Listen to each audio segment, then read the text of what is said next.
మహిమ ఏం చదువుతున్నావమ్మా? 7th class. ఎక్కడ, ఏ స్కూల్? విసన్పేట. Very good. నీ పేరు? శ్రీనిధి. ఓకే, ఏ స్కూల్? Very good. నీ పేరమ్మా? భవ్యశ్రీ. ఏ ఊరు మీది? చంద్రపట్ల. Very good. ఏం చదువుతున్నావు నువ్వు? 4th class. Very good. ఎక్కడ? వికాస్. Very good. నీ పేరు? నితిన్ కుమార్.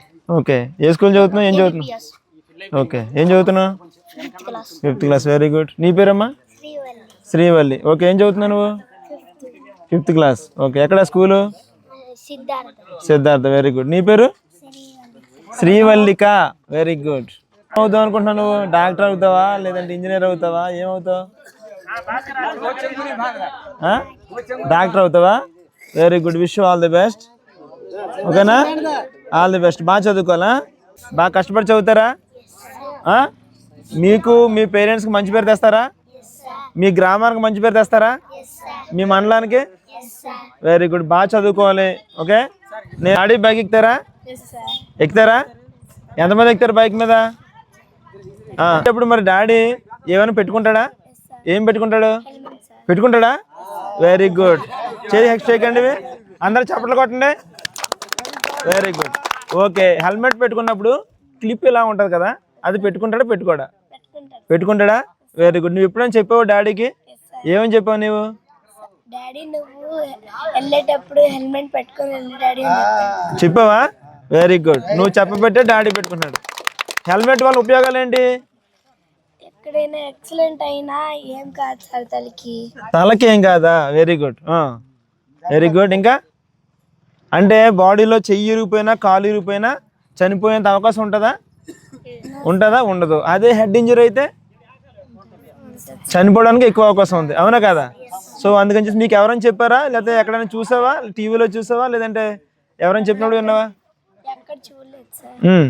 మరి ఎలా చెప్పామని డాడీకి?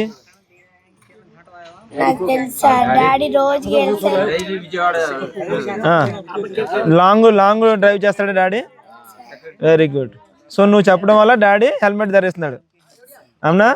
Very good. నీవు హెల్మెట్ ఉందా డాడీకి? ఉందా? పెట్టుకుంటాడా లేదా? ఏంటి హెల్మెట్ వల్ల ఉపయోగం చెప్పు.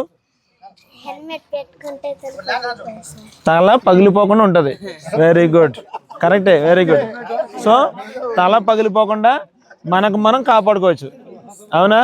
అదే యాక్సిడెంట్ అయిందనుకో డాడీ హాస్పిటల్ పాలవుతాడు. డాడీ హాస్పిటల్ పాలైతే మమ్మీ మనం అందరం కూడా సఫర్ అవుతాం, అవునా కదా?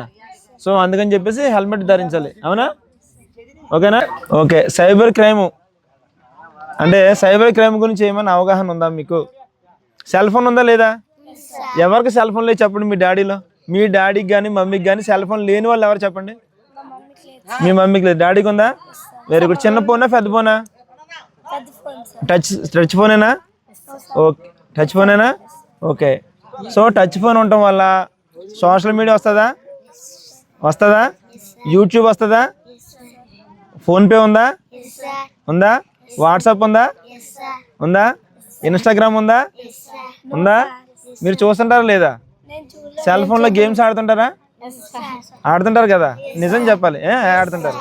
సెల్ ఫోన్ ఆడే క్రమంలో ఏదైనా మీకు వస్తుంటుంది కదా, మధ్యలో యాడ్లు వస్తుంటాయి, అవునా? ఆ వచ్చే క్రమంలో క్లిక్ చేస్తారు కదా, ఆ క్లిక్ చేసే క్రమంలో ఆ యొక్క ఫ్రాడ్యులర్ ఎవడైతే మనం మోసం చేసి ఉంటాడో ఒక నెంబర్ పంపించడమో లేదంటే ఓటీపీ పంపించడం చేస్తాడు, అవునా? అలా పంపించే క్రమంలో మనం ఏమైనా వాళ్ళకి చెప్పినా లేదంటే మనకు తెలియని లింక్ క్లిక్ చేసినా డబ్బులు కట్ అయిపోయే పరిస్థితి. తెలుసా తెలియదా? అవునా? అవకాశం ఉందా లేదా? మరి మమ్మీకి డాడీకి అకౌంట్ ఉంటుంది కదా, బ్యాంకులో అకౌంట్ ఉంటుంది కదా, అందులో డబ్బులు ఉంటాయి కదా, అవునా? సో డబ్బులు ఉన్నప్పుడు ఎవడైతే ఫ్రాడ్యులర్ ఉన్నాడో, ఎవడైతే మనం మోసం చేసేవాడు ఉన్నాడో వాడు ఈ యొక్క లింకులు అవి పంపడం వల్ల మనం క్లిక్ చేయడం వల్ల డబ్బులు కట్ అయిపోతాయి, అవునా? అలా కట్ అయిపోయినప్పుడు మనం ప్రమేయం లేకుండా డబ్బులు కట్ అయిపోయినప్పుడు ఏ నెంబర్కి ఫోన్ చేయాలి? వెరీ గుడ్, పోలీసుకి ఫోన్ చేయాలి. ఎంత పోలీస్ నెంబర్ ఎంత?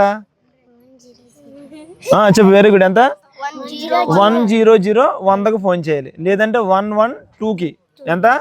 112కి ఫోన్ చేయాలి. అంతేకాకుండా సైబర్ ఫ్రాడ్ అంటే మన ప్రమేయం లేకుండా డబ్బులు కట్ అయిపోతే ఎంతకి ఫోన్ చేయాలి? ఎవరికైనా తెలుసా? ఎంతకి ఫోన్ చేయాలి? మళ్ళీ చెప్పండి ఒకసారి. ఎందుకది? మన ప్రమేయం లేకుండా మన అకౌంట్ నుంచి డబ్బులు కట్ అయిపోతే సైబర్ క్రైమ్కి సంబంధించి ఎవరికి ఫోన్ చేయాలి? పోలీసుకి ఫోన్ చేయాలి. నెంబర్ ఎంత? అది సైబర్ ఫ్రాడ్కి నెంబర్ ఎంత? 1930. దానికి ఫోన్ చేస్తే అవతల ఎవరు ఉంటారు? పోలీసులు ఉంటారు. సైబర్ క్రైమ్ పోలీసులు ఉంటారు అన్నమాట. వాళ్ళు అందరూ కూడా మీ డీటెయిల్స్ అడుగుతారు. ఓకేనా? అప్పుడు మన డీటెయిల్స్ అన్నీ చెప్పాలి. ఓకేనా? Very good. మీకు